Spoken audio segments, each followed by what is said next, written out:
Good morning students. आज हमारा कक्षा 10वीं पाठ का नाम है अब कहाँ दूसरे के दुख में दुखी होने वाले। दूसरे के दुख में दुखी होने वाले पाठ के लेखक का नाम है निदा फाजली। निदा फाजली थे जो उनका जन्म 12 अक्टूबर 1938 को दिल्ली में हुआ था। इनका बचपन ग्वालियर में बीता और ये उर्दू के महत्वपूर्ण कवि माने जाते हैं। इन्होंने गद्य रचनाओं में शेर और शायरी पिरोकर बहुत कुछ को थोड़े में कह देने के मामले में अपनी किस्म के अकेले ही गद्यकार हैं। निदा फाजली की लफ्ज़ों का पुल नामक कविता की पहली पुस्तक आई।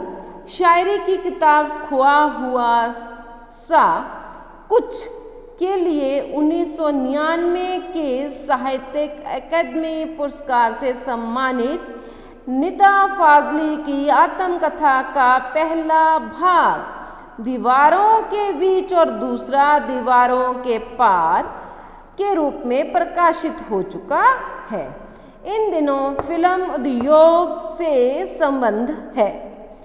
यहाँ तमाशा मेरे आगे किताब में संकलित एक अंश प्रस्तुत किया गया है और मैं आपको बच्चों यहाँ पाठ का शॉर्ट स्टोरी के रूप में बताऊंगी। यहाँ पे जो पुरातन समय का वर्णन किया गया है कि बाइबल और कुरान में ईसा से 1025 वर्ष पूर्व के सोलोमन या सुलेमान का जिक्र है, जो मानव जाति के ही नहीं बल्कि सभी प्राणियों के मालिक थे और सब जीवों की भाषा जानते थे। उनके समूह के गुजरने से डरी चींटियों को उन्होंने बड़े स्नेह से ना डरने के लिए समझाया और खुद को सबके लिए मोहब्बत के रूप में स्थापित किया। इस तरह सिंधी के महाकवि शेख अयाज के पिता का जिक्र है।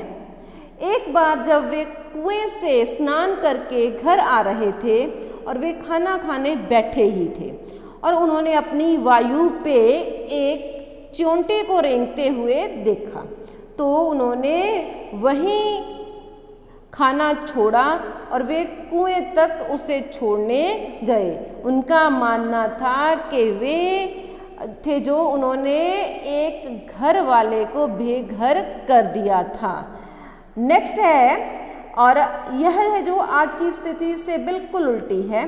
मनुष्य क्या करता है, अपने स्वार्थ में धरती के सभी जीवों के घर उजाड़ कर जमीनें है जो उस पर कब्जा कर लेता है और अपने स्वार्थ के कारण ही बहुत से मनुष्य आज डिब्बे जैसे अर्थात छोटे छोटे घरों में रहने के लिए मजबूर हो गए हैं। प्रकृति का अनियंत्रित दोहन और उस पर अनाचार का दुष्परिणाम बड़ा गंभीर है। भयंकर गर्मी, बेवक्त की बरसातें, जलजले, सैलाब, तूफान, नित नए रोग ही इसका कारण है, क्योंकि मनुष्य और प्रकृति में असंतुलन पैदा हो गया है। मनुष्य ने अपने स्वार्थ के लिए पेड़ों को काटना शुरू कर दिया है, जिससे चुनिंदे परिंदे हैं जो अपने घर से बेघर हो रहे हैं। नेक्स्ट एग्जाम्पल उन्होंने दी है समुंदर की। ठीक है कि समुंदर बहुत विशाल रूप में हमारे सामने था, लेकिन क्या है, जब मनुष्य ने समुंदर पर भी अपना कब्जा करना शुरू कर दिया तो वे ये भूल गए कि समुंदर जब इसका जवाब देगा तो कैसा होगा। मुंबई में ऐसा हादसा हुआ है। क्रोधित और बेकाबू समुंदर ने 3 बड़े बड़े जहाज़ों को उठाकर 3 दिशाओं में फेंक दिया और वे बिखर गए और वहाँ के लोग डरकर अपने अपने ईश्वर से प्रार्थना करने लगे। लेखक की माँ शाम के समय आंगन से पेड़ पौधों के पत्ते और फूल तोड़ने को मना करती है, क्योंकि इसका क्या कारण है कि हम अगर पेड़ पत्ते और फूल तोड़ेंगे वो हमें बद्दुआ देंगे। ठीक है, एक बार लेखक के घर में क्या हुआ था, उनके रोशनदान के ऊपर एक कबूतर के बच्चे ने घोंसला बनाया था। एक अंडा तो बिल्ली ने गिरा दिया, दूसरा गलती से उसकी माँ से गिर गया था। लेकिन फिर उसकी माँ ने, लेखक की माँ ने, मतलब वे पूरा दिन रोती रही, नमाज पढ़ती रही और पूरे दिन का ही उन्होंने रोज़ा रखा था उस पश्चाताप के लिए।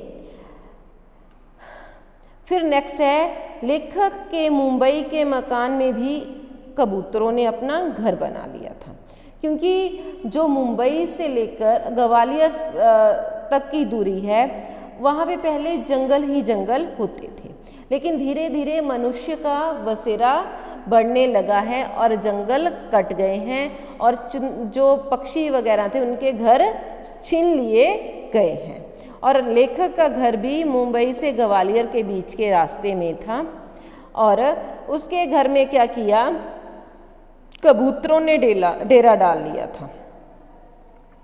फिर क्या करते थे, वो अंदर आते थे, चीज़ें गिराते थे, नुकसान करते थे, जिससे उनकी पत्नी परेशान हो चुकी थी और उन्होंने क्या किया, उनको वहाँ से दूसरी जगह शिफ्ट कर उस जगह पे जाली लगवा दी थी और जिसके कारण क्या है, कबूतर दुखी हो गए और वे वहीं बैठे रहे चुपचाप। लेखक को तब उस समय सोलोमन की याद आई, ठीक है, के और माँ का पश्चाताप की याद उसके सामने स्मृति के रूप में आ गई थी, क्योंकि उसकी माँ ने कबूतर के लिए रोज़ा रखा था और रोती रही थी, नमाज पढ़ती रही थी।